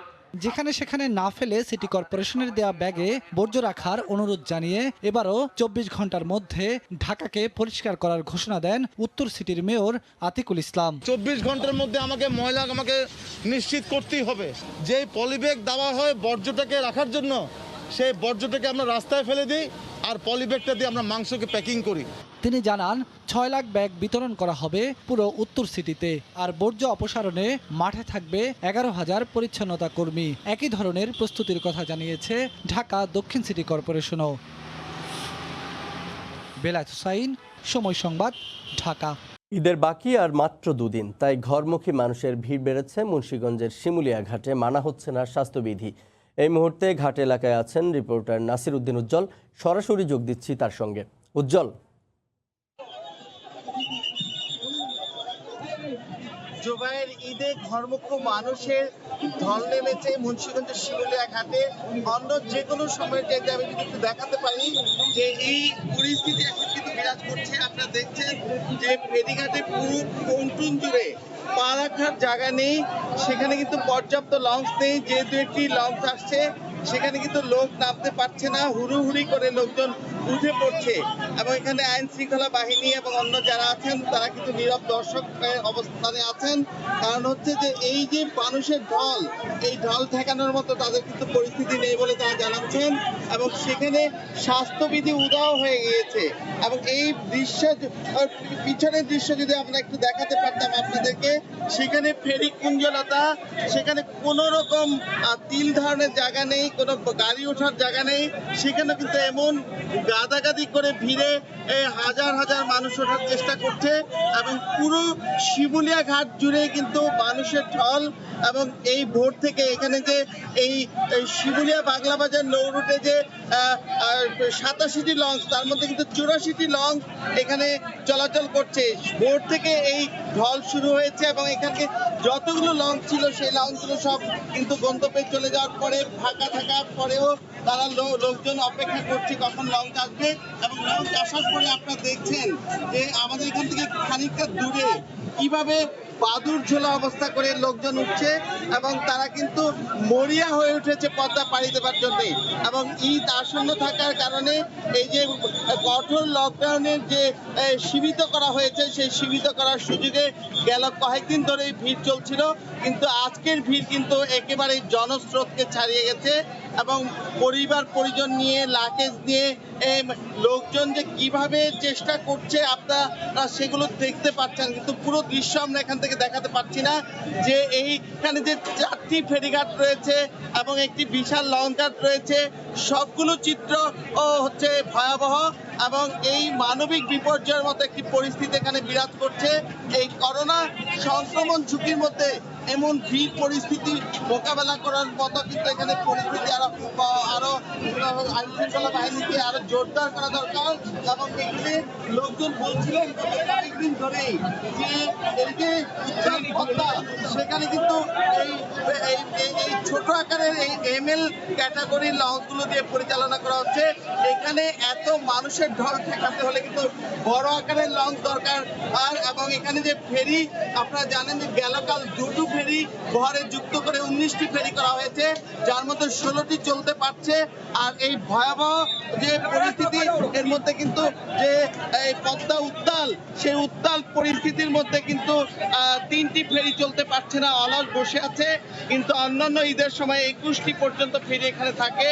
সেই বড় আকারে ফেরি সহ যে মানুষজন দ্রুত পার হতে পারে সেই ব্যবস্থা না থাকা কিন্তু পুরো মাঠ জুড়ে নানা ধরনের যানবাহন অপেক্ষা করছে পদ্মা পাড়ি দেওয়ার। সেখানে পণ্যবাহী ট্রাকের লাইন আরো দীর্ঘ হচ্ছে, কিন্তু এই ফেরি স্বল্পতার কারণে আর পদ্মা উত্তাল থাকায় ফেরি যে গন্তব্যে পৌঁছাতে দেরি হচ্ছে, সেই কারণে কিন্তু তারা যথাসময়ে গন্তব্যে পৌঁছাতে পারছে না বলে কিন্তু এখানে এরকম ভিড় মোকাবেলা করা যাচ্ছে না। এবং এখানে যে আইন শৃঙ্খলা বাহিনী আছে, প্রশাসন আছে এবং BIWTC তাদের যে তৎপরতা সেটি কিন্তু কোনোভাবেই ঠেকানো যাচ্ছে না। এবং দায়িত্বশীলরা বলছেন যে এই প্রবল স্রোতের মধ্যে বা জনস্রোতের মধ্যে কোনো কিছুই ঠেকানো যাচ্ছে না। এই ছিল এই মুন্সিগঞ্জের শিমুলিয়াঘাটের সর্বশেষ জোবায়ের। ঢাকা ছেড়ে দেশের বিভিন্ন জেলামুখী মানুষের খবর জানাতে মুন্সিগঞ্জের শিমুলিয়াঘাট থেকে যোগ দিয়েছিলেন সহকর্মী নাসির উদ্দিন উজ্জ্বল। লকডাউনের কারণে এবারের বর্ষায় যেন বদলে গেছে পাহাড়ের প্রকৃতি। সবখানে শোভা পাচ্ছে সোনালু, কৃষ্ণচূড়া, জারুল ও কাঠগোলাপ সহ নানা বাহারি ফুল। সড়কে যান চলাচল কমে যাওয়ায় কমেছে দূষণও। মানুষের চলাচল সীমিত হওয়ায় প্রকৃতিতে ফিরেছে সজীবতা। বন্য পাখিদের দেখা মিলছে লোকালয়ে। বৈশ্বিক মহামারীর এই সময়ে মানুষের বিষণ্ণতা কিছুটা দূর করছে পাহাড়ের নিসর্গ। প্রকৃতির এই স্বকীয়তা ভবিষ্যতেও টিকিয়ে রাখার তাগিদ দিয়েছেন পরিবেশবাদীরা। বর্ষায় পরিবর্তন এসেছে পাহাড়ের প্রকৃতিতে। করোনাকালীন বিধিনিষেধের কারণে সারা বিশ্বের মতো খাগড়াছড়িতেও পাহাড়ের পর্যটন শিল্পে ধস নেমেছে। আলুটিলা, রিছাং ঝর্ণা আর জেলা পরিষদ পার্কে সব সময় থাকত পর্যটকদের আনাগোনা। বর্তমানে এসব জায়গায় শুনশান নীরবতা। নানা রঙের ফুল শোভা পাচ্ছে পাহাড়ি এ জেলার সড়কগুলোতে। ফুটেছে সোনালু, কৃষ্ণচড়া ও জারুল সহ নানা প্রজাতির পাহাড়ি ফুল। অন্য যে কোনো সময়ের তুলনায় এবার প্রকৃতি যেন হয়ে উঠেছে আরো সজীব। খাগড়াছড়ির প্রকৃতি আগের যে পরিবেশ, এটা মনে হয় ফিরে আসতেছে। যেদিকে তাকাবেন সেদিকে সবুজ পাহাড় দেখবেন, সবুজ গাছ দেখবেন, আকাশে দেখবেন সুন্দর মেঘ। পরিবেশের যে দূষণটা ছিল আগে, এটা করোনার এই লকডাউনের ফলে কিছুটা হলেও কমে এসেছে। বর্ষায় বৃষ্টিতে বদলে গেছে জীববৈচিত্র্য। মানুষের চলাচল সীমিত হওয়ায় লোকালয়ে ফিরছে অনেক পশু পাখি। বসন্ত বৌরি, সবুজ ঘুঘু, খঞ্জন ও নীলগলা বসন্ত সহ যেসব পাখি লোকালয় থেকে দূরে বসবাস করত, তারাও ফিরে এসেছে গ্রামীণ জনপদে। নানা ধরনের ফুল, সোনালু ফুল, জারুল, মেফ্লাওয়ার, আরো যত ধরনের ফুল আছে বনফুল, এই ফুলের সৌন্দর্য এখানকার পাহাড়কে অনুরূপ দিয়েছে। করোনায় বিধিনিষেধের কড়াকড়িতে রক্ষা পাচ্ছে গাছ, বন্ধ হয়েছে দূষণ। তবে পাহাড়ের এ নিসর্গ রক্ষায় সবার সচেতনতা জরুরি বলে মনে করছে বন বিভাগ। একদিকে যেমন সবুজ বেড়ে গেছে, অন্যদিকে প্রকৃতি তার সৌন্দর্য ফিরিয়ে এসেছে। এটাকে ধরে রাখতে হলে পরিবেশকে সংরক্ষণ করতে হবে। এবারের বর্ষায় প্রকৃতি যেভাবে প্রাণ খুলে হাসছে তা অব্যাহত থাকবে এমন প্রত্যাশা পরিবেশবাদীদের পাশাপাশি স্থানীয়দের। সময় সংবাদ, খাগড়াছড়ি। ভোরের সময়ের শীর্ষ সংবাদগুলো জানিয়ে দিচ্ছি আরেকবার।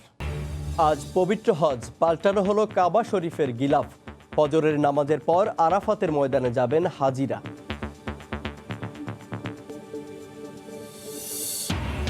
উত্তরাঞ্চল থেকে ক্যাটল ট্রেনে ঢাকায় হাজার পশু। পুলিশের তৎপরতায় কোরবানির হাটে গরুবাহী ট্রাক ডাকাতির পরিকল্পনা পণ্ড। জড়িত ব্যাপারীরাও চক্রের 5 জন গ্রেফতার।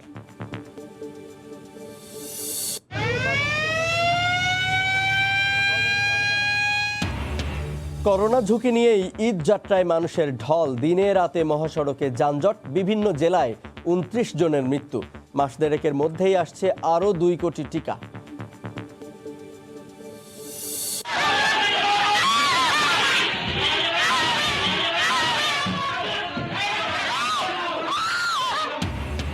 গাইবান্ধায় রোগী মৃত্যুর অভিযোগে সদর হাসপাতালে ভাঙচুর, 2 চিকিৎসককে মারধর। রোগীকে মৃতই আনা হয়েছিল বললেন চিকিৎসক।